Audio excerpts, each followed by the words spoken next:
Hello, hello, hello, and this is the day that the Lord has made, and we're here to rejoice and be glad in it. Welcome to Hope TV. We're excited you've tuned in today, and it's been such a blessing and an honor that you've tuned in. We started this platform back, 14 months ago, so just as a way of kind of ministering to our congregation. And we never imagined. Can you imagine? No. A year later, we now have over 30 shows that we offer on a weekly basis, and we've had over 100 million views of our content via the cumulative platforms. And so, Andre and the boys, they thought I was crazy initially because I was in front of the computer all day, every day when we first got started. And I think we're all shocked at just how good God has been and the program. So whether you're married, single, male, whether you're a woman, we have shows for you. Whether you're a child, a youth, a senior, adult, we have exercise shows, cooking shows, mental health, finances, comedy, you name it, you can find it here on the Hope TV. So we're excited, and thank you for your support because y'all have shown Andrea and the boys that I was not crazy. We've been just well, that's another subject for another day. But everybody who's tuned in, whether you tune in through Apple TV, Roku, Twitch, Amazon, Fire TV, if you're watching my YouTube, Facebook, if you're watching through Twitter or Instagram Live, whether it's the edewittsmith.org website, the House of Hope Atlanta website, House of Hope West Point, our newest church plant. Shout out to House of Hope West Point, whether it's that website or whether it's thehopetv.com. Thank you for tuning in. You've really, really blessed us with your presence. Over 100 million views the first year throughout all platforms, and we're shooting for 200 this year. So if you're watching through a platform that will allow you to subscribe, to like, to comment, or to share, please do so. Every time you subscribe, you can get notifications that when new content is uploaded, so help us in that regard. Your likes are so important. They help us with our algorithms and our social media engagement. So hit that like button, hit that like button. Of course, your comments are incredibly helpful. Send those questions or comments. Let us know how you feel about this program today. And then the share button is preeminently important because you help us to reach exponential growth opportunities. So subscribe, like, comment, or share. So everybody who's watching, whether you're married couples, whether you are single, that's what's been crazy. Initially we thought it was just gonna be for married couples, but now everybody watching. Right, Yeah, singles, single. widows. I mean, you just name it. My 86-year-old mother-in-law watches this. I don't know what she's watching this for, but she's watching it. So shout out to my mother-in-law, 86, who's still watching this. But love your mother. So a lot of people have been watching it, and we're blessed by it. This is a very important show. This is season that this is season. We've had some powerful couples on here, and today we have an amazing couple who we have a lot of respect for, and our producers and Andre, they've been trying to get them on, trying to get it worked out, and God so fixed it so it could work out. A couple that we admire, we appreciate. So we're excited. They are residents of Las Vegas, Nevada, and they both pastor at the Destiny Christian Center there in Las Vegas. So we want to welcome to Marriage Matters Doctors Robert and Sheila Poole. Welcome, Poole family. Hey. How y'all doing? Bless you. Praise the Bless Lord. you. God bless you. We are well. We Well, are. good. Thank you so much for having us. Hey, it's a privilege and a blessing that you're here with us, and we thank God for you, and we thank the world of you. Back in November of 2019, right before the pandemic, you Right. both came to our Maximize Your Ministry conference. We tried to throw a family conference in along with that. Right. And you poured in some of our couples, and we've been trying to get that arranged for years. And we wanted to have you back last year, do the same, but of course the pandemic kind of altered our plans. But now you're here with us today on Marriage Matters, so welcome. We're excited to have you here with us. We always open this show with You The know, truth. okay, well, I defer. Go ahead on. You go ahead and begin. Our customary question. Dr. Sheila, tell us how you guys met, where you're from, how you met, and, how you came to be Mr. and Mrs. Poole. And tell us, the real version. We'll hear the other side later, but Well, just a minute. we just want to hear. No, we know this. We know how he ran you down and stuff, but just tell it to everybody. We know the truth is coming once she finishes. So we'll let you go It's ahead on the and way. get your little part out. We know the real story is coming later. Okay. Well, we have known each other since we were 15 years old. We met in driver's ed at Western High School in 1982. In 1982, and I'm originally from Pittsburgh, Pennsylvania, born and raised there. And my father got this idea that he wanted to move to Las Vegas. I was very, very upset. I was 13 years old and didn't want to move and had no idea that my destiny was in Las Vegas and involved, because at that time I wasn't serving the Lord. Nevertheless, we met at 15. We were best friends. He called me Shorty and I called him Stretch. He's 6'2" and I'm 5 feet. 5 0. 5 feet, just 5 feet. He was always the brother that I never had. He was my best friend. He thought all my boyfriends were jerks, and they were. And I fixed him up with my girlfriend, my best friend in my senior year in high school. I hooked them up, so they were boyfriend and girlfriend.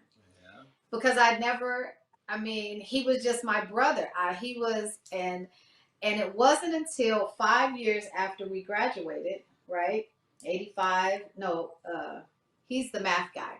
But in 91, I got born again in 1987. But in 91, him and Aiden, I'm listening.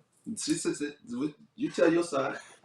Anyway, and we reconnected at the Sahara Hotel at a Benny Hinn convention. Right. I was supposed to be working in children's church. They didn't need me. I come out, lo and behold, there was Stretch there at this conference. I had no idea he was going to be there. He said, Shorty. I said, Stretch, what are you doing here? You're a Christian? Yeah, I'm a Christian. We have both been serving the Lord for a little bit of time. Then that was in May of 1991.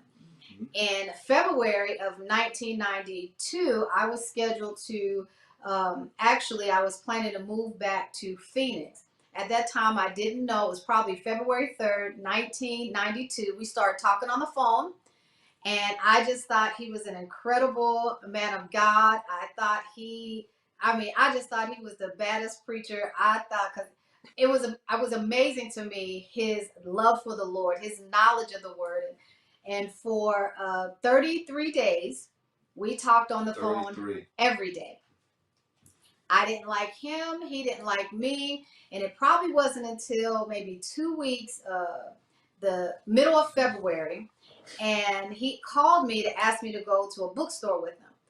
And I went to this Christian bookstore. He needed a Bible.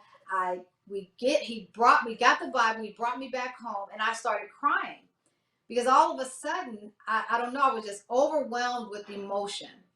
And I got out of the car. I said, don't start liking me. It'll mess up everything. And so, tell the story back. My fault. And Go so ahead.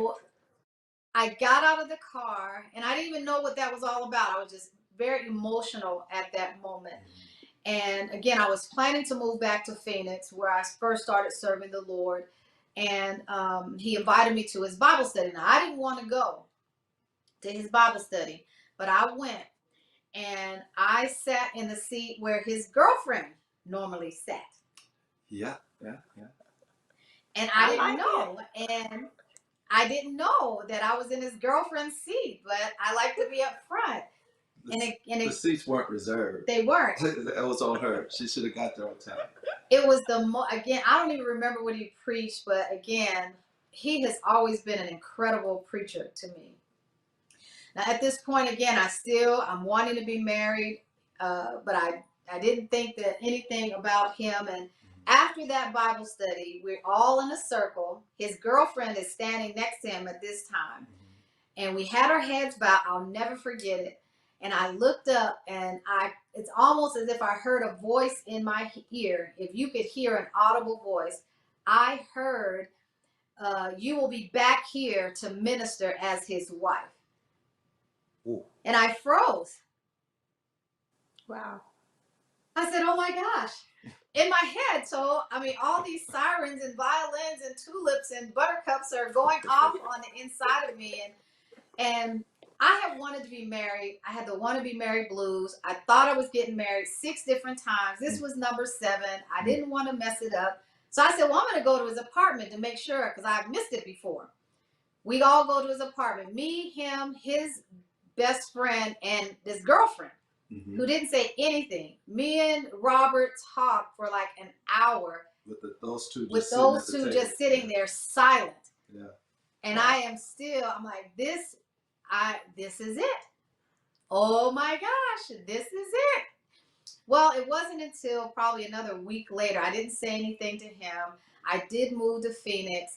And the first night I was there, he preached his first message here in Las Vegas and said, well, I want to share this with somebody. The only person I could think of to share with was my wife, and I'm not married, but you're the next best thing. Yeah. We were on the phone for 9 hours. 9. Talking about who knows what, but probably about the 8th hour, I guess.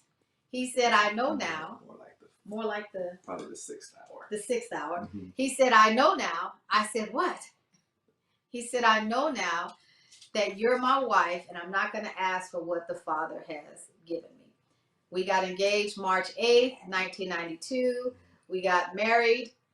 No, I'm running it down. Got married July 7th, 1992, because long engagements aren't healthy. No. I didn't want that would just a recipe for fire and desire. Yeah. And so 3 months later, we were married, and we've been married now for 28 years. It'll be 29 years this July, and he is still my big hunk of burning love. That's the truth, the whole truth, and nothing but the truth. That seems pretty accurate. Pretty accurate.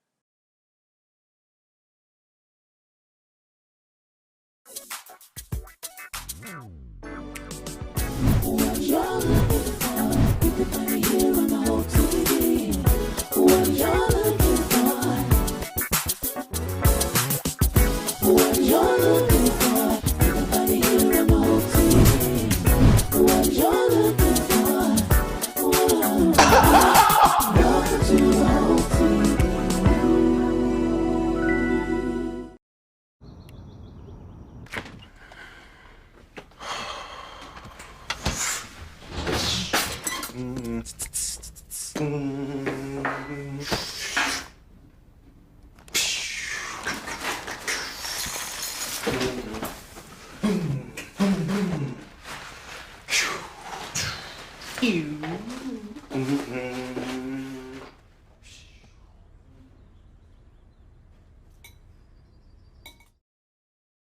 These movements like COVID, BLM, how do you think it's affected the Black dollar?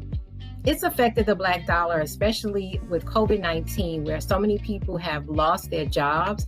And I don't think people knew to the extent of the loss it was going to be. It's a bit devastating, but I don't say it's the end of the world. I definitely try to help people get on the right track so when the next COVID comes, you're together.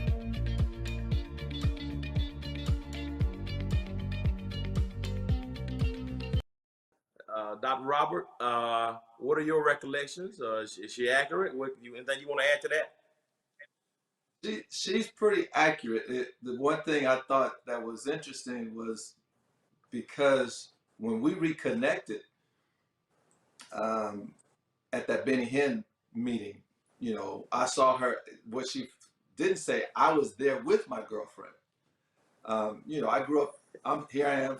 This is how we do it. You're the young single guy. And, the church, they just hook you up. Dewey, go meet that girl right there. Y'all go to the movie. And so that's how they did us. And so I'm with this girl, but I'm like, man, I believe God's calling me to preach. I like to be in front of people. I like to talk. And she was an introvert. So I'm thinking, God, you got to change this woman. She can't be my wife. And then I realized, well, God, you don't have to change her. Maybe she's just not my wife. No problem. We go to this Benny Hinn meeting. Here's Shorty. I'm like, Shorty, you know. And so we exchanged numbers, talked a couple of times. She called me. She didn't. I knew she would leave this part out too.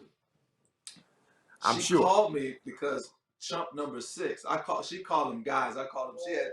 She called me because she was having guy troubles with chump number 6, and telling me all this because she's talking to her brother about this guy who I was gonna marry. And I'm like, don't marry that dude. Who is he? You know, this guy, he ain't the one. I didn't think I was, but I knew he wasn't. And so we talked, and that's when the conversation started every single day for about, and she remembers the 33 days. But the long and short of it, she was moving to Phoenix, going back to Phoenix. I used to deal dice. I was a dice dealer here. And so I get off work. I work the swing shift in Vegas. You know, we're 24-hour town. So I would get off some mornings, Sunday mornings, like at 5 a.m.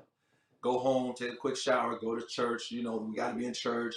So that morning, I said, I know Shorty's leaving. Let me run by her apartment to tell her goodbye, then go to church. I do all of that, send her off. I walk in the church that morning, and the pastor, it's during the offering time. So, you know, traditional Baptist congregation service. So the offering, the choir singing, the people are coming around. I come in a side door, kind of like you have at the House of Hope, how you can come in the side entrance. And I come in, the pastor walks over to me and he says, the Spirit says you have the word tonight. And I'm like, okay, I'm ready. Because I've been teaching the young adults. I've never taught the whole congregation, nothing like that. So I do that. I go back to my apartment and I can't explain it. And I'm like, God, this is weird. So I call her, and while we're talking, I heard the Lord say, she's your wife. And that's what I told her. I said, I know now. And she's like, what do you know? What do you know? Because what she believed the Lord told her was a week prior. But I was a deep preacher. So had she told me God told her something, I would have shut it down, because the scripture says he that find a wife. And I would have argued that. God didn't told you that, because God wouldn't have told the woman, you know. So she kept silent for the whole week. Now she was dropping big hints though. Adam bomb. She was like, so how do you feel? I said, what do you mean feel? We're not moved by our feelings. You can't be led by no feelings. I gotta hear God, you know. So we would talk, and once the Lord spoke though, it was like literally fast forward. That was March 8th. Then we talked again March 9th, and I realized that I've known her since 1982, but only as my sister. So I get off the phone, and back then, obviously, this was before 9/11. So I had to teach that Bible study that night. I called my mom. I told my mom, God has showed me who my wife is. I called my girlfriend. And I said, well, God didn't show me who my wife is. And she said, it's Sheila, isn't it? I said, it is. So she's crying, and I'm like, God. They dated for 2 years. Yeah, we dated for 2 years, she and I. We really never actually dated, because I mean, it was just like we went from Saturday, she was my sister, to Sunday, she was, wow, you know. And so I said, man, God, I taught my Bible study that's Monday night. We got back on the phone 6 more hours. While on the phone, I said, you know what? I've never seen you. I don't know what you look like. I mean, who looks at their sister like that? So I said, I don't know what you look like. So I hung up the phone. I called the airport, booked me a flight, a round trip ticket to Phoenix. Drove to the airport, got on the plane, went to see her, and then I was like, wow, this girl is beautiful. I mean, up until that point, she was just my little sister. I never looked at her like that. So it was like a what they call rom-coms, because she was coming on the little moving escalator, and I'm coming down, and we're, you know, Everything was slow motion. It was a trip. So then now, of course, this is before cell phones. We're on that phone every day, and I'm like, look, this phone bill, something's got to give. You need to move back to Las Vegas. And so in that short period of time, the Lord told us we were going to have a child, told me that we were going to have a son. His name was going to be Joshua. Showed her a room and this little light-skinned, curly-haired baby. And fast forward, when Joshua was born, by now we're living in St. Louis. Joshua is born, light skin, curly hair, same room, in window on the St. same Louis, side, in St. Louis, Missouri. And so it's just been, from day one, it's been like, okay, God. And it's one of those things, I'll say this, for me, because she wanted to be married. I was absolutely loving my single life. I wasn't looking for a wife. Marriage for me, I used to say literally, I'm not going to get married until I can afford a divorce, because divorce runs rampant on both sides of my family. And so to me, marriage simply meant you get with somebody for a few years, have a couple of kids, then you pay child support for the rest of your life. I mean, I'm being honest. And so I wasn't looking to be married. I mean, I got my own place. I come and go when I want. I do what I want. I'm loving God. So I'm not sinning. I have a girlfriend. You know, it's not like we out there. I'm not, you know, we're not living a double life. I'm just enjoying my life. And then she interrupts my life, you know, but it's been the best. It was a great interruption. Yeah, it was good. And so that's kind of how our story being so unique, because I never had eyes for her. I mean, as you can see, I'm a dark brother, and I'm not. I never liked light-skinned women. I never liked short women. I'm just about as light as I And yeah, so I'm like, God, you had to do this. God has a sense of humor, because He gave me this little bitty short. Do they even still say red bone? I don't know. Do people still say it? Yeah, they do. They do. They do. More So, like thank you. yellow. High yellow. Okay. High yellow. High yellow. Yeah. Yeah. Okay. Well, you both. So let me ask you Yeah, this, but anyway, look. Miss Yes, Sheila. ma'am. So you know how we come with a list. You know, he got to be Oh, boy. tall, he's got to be fine, he's got to have this amount Yes, of money. I You know, have you a don't want list. it with kids, and you have been engaged several times before. So what about him? Did he meet all of your prerequisites, or was it something that you said, you know what, he doesn't have this, but that's okay, I'm good? Well, I was engaged once before, but there was 5 other times that I thought it was the one. I was engaged once before him, and anyway, I had a list. I wanted him tall, dark, and handsome. And he fit the bill. I know I'm only 5 feet, and Father forgive me, but I've always had a thing for not wanting to have a thing for short guys. And so I was at Arizona State University at the time, and I just remember saying, Lord, I just want him to be tall, dark, and handsome. I didn't even ask for him to love Jesus. That wasn't even on the list. I guess that just went without saying. But I wanted a tall, dark, and handsome man, and he fit the bill completely and totally. So.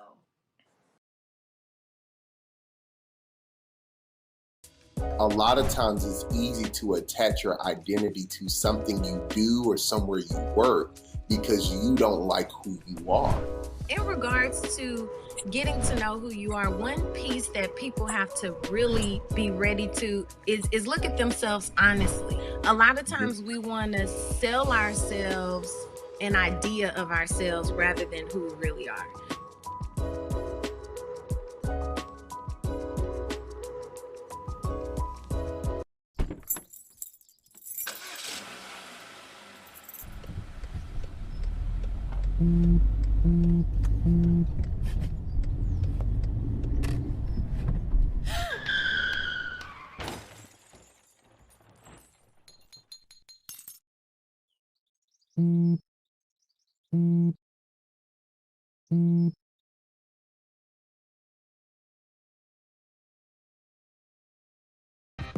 I work in the #1 cable news network in the #1 market in the nation, and I'm the only full-time African-American woman in my newsroom.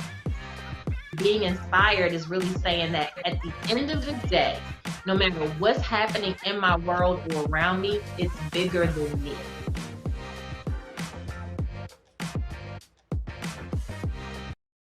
you said something that's very powerful. You know, you guys met in 1982 as Yes. brother and sister, Yes. and you didn't really see each other again until May of '91. So that's 30 years ago this month. Correct. So, but you were friends. Yes. How do you think your friendship, the previous friendship you had before you became romantic, do you think that made it easier for you in marriage? How, being friends, how has that helped your marriage? Did it help your marriage? Do you think that's important for people who are watching, who are considering marriage? The importance of being friends. Because I think what's happening a lot of times, even when people get married, they lose the friendship sometimes, and people become more roommates. Or they didn't have a Or they didn't have a Right. friendship. So what are your thoughts? What would you say to the people who are watching, who think about getting married, or the people who are married, and the friendship element of it? What would you say about that? I want to hear that from both of you. What would you say? I'll start with you, Dr. Robert. I think that is really probably the key component to obviously, with the obvious Christ, the success of the marriage, but the fact that we were friends first.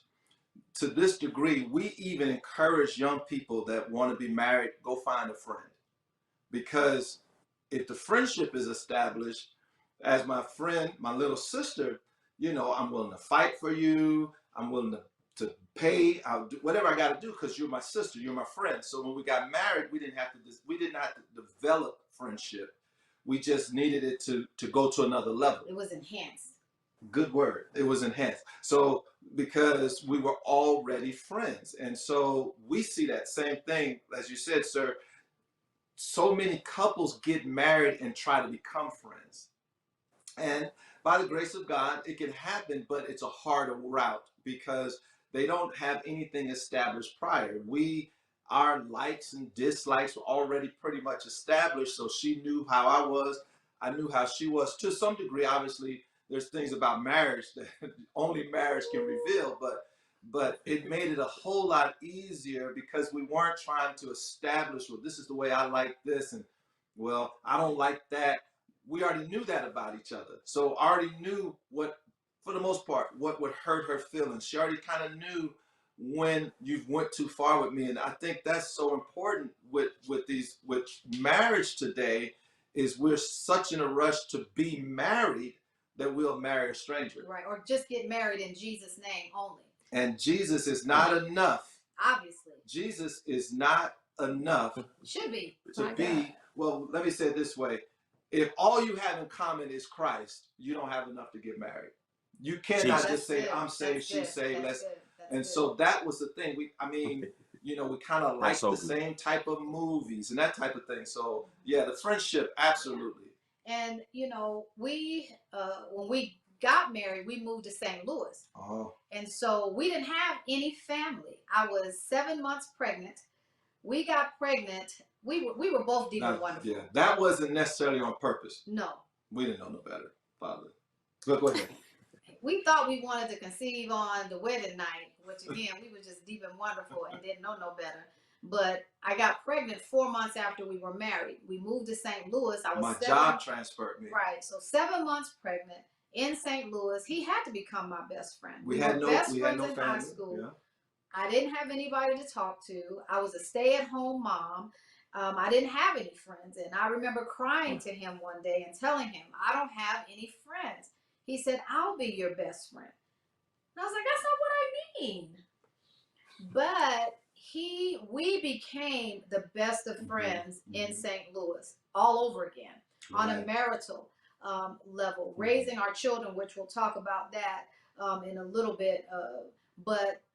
So friendship is paramount in the relationship. Absolutely. And I think as believers, we get deep and wonderful, spooky pooky, just want to get married in Jesus' name, and you don't have the same morals and convictions. That's what I'm looking for.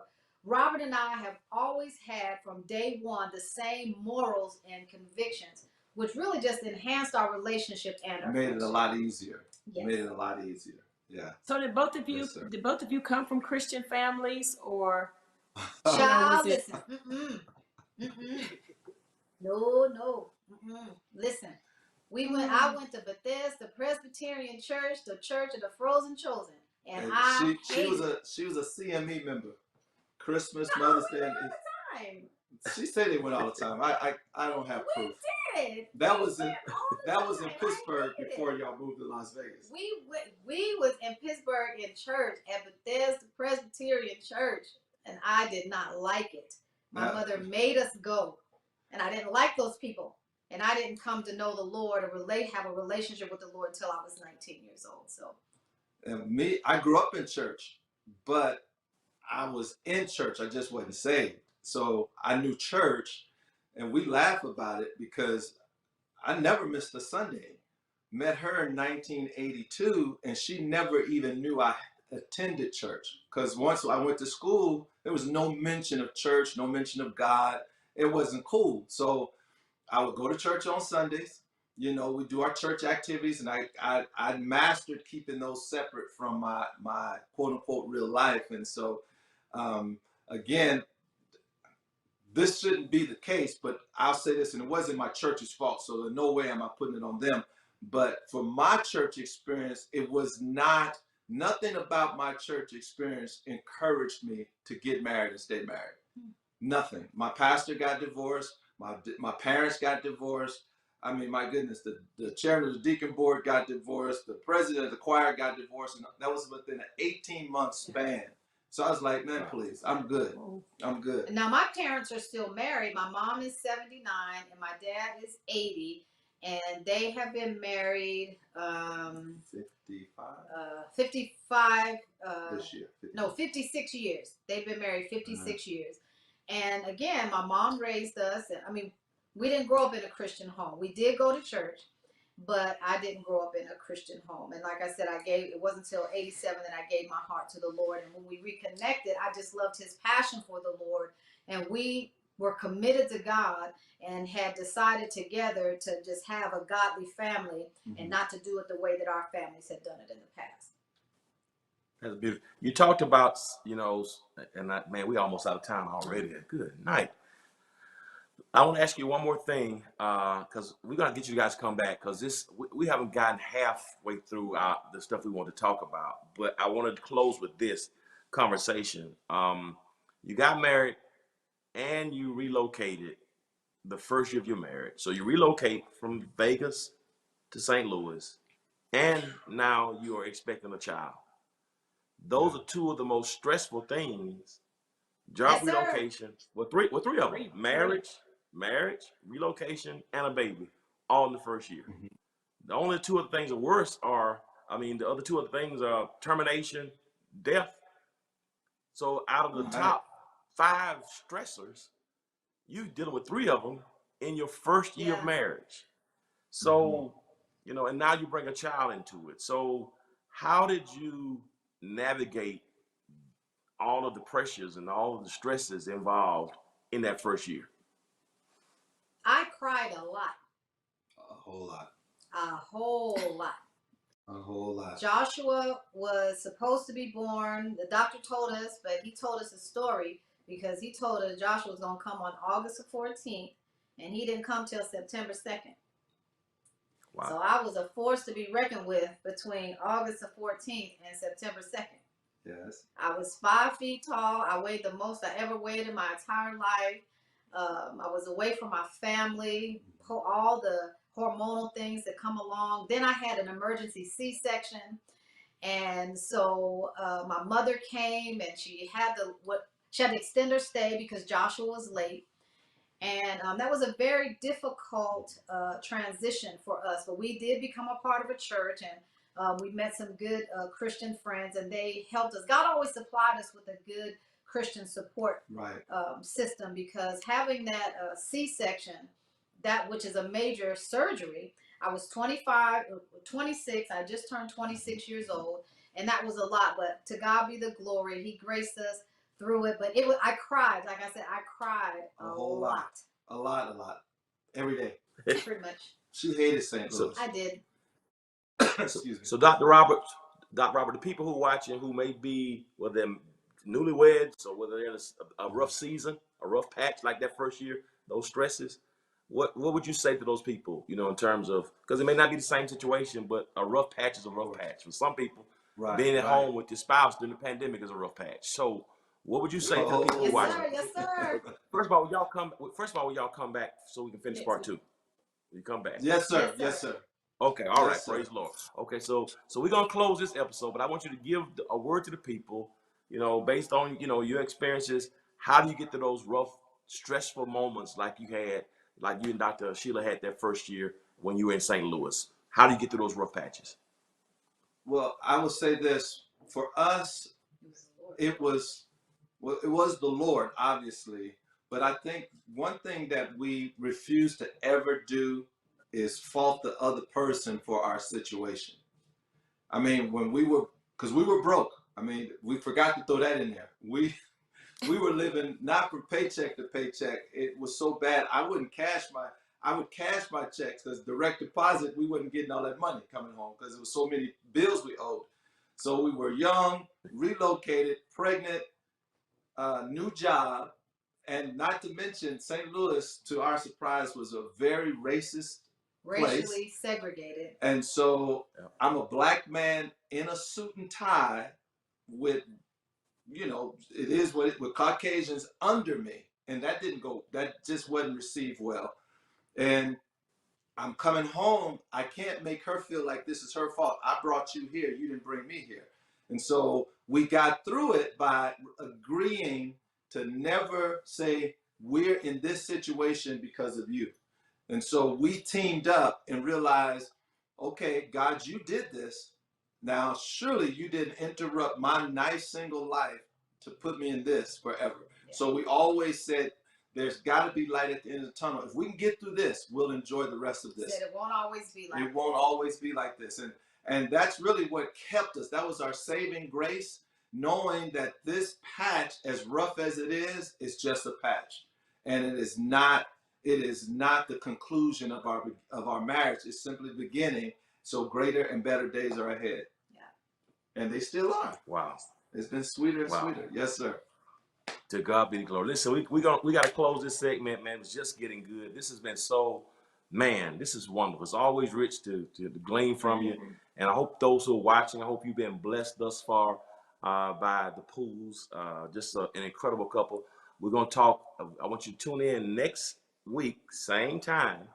They're going to come back for part 2, and we're going to go deeper and get into a lot of the marriage enrichment that they share. And so I hope everybody's been blessed. And then you want to say anything? That's it. Okay, so everybody who's been watching, so thank you for tuning in today. Hope you're blessed. Please hit that like button and share this with someone. If you've been blessed by it, share with a friend, share with another couple, and let them know some awesome people are being interviewed and are pouring to us on Marriage Matters. So on behalf of Andrea and I want to thank everybody for tuning in. The Pool's going to be back with us next week. But as always, please remember this. If you'll be good to God, God will be good to you. Till next time, peace and love. See you soon. Bye. Bye. Bless you. Thank you.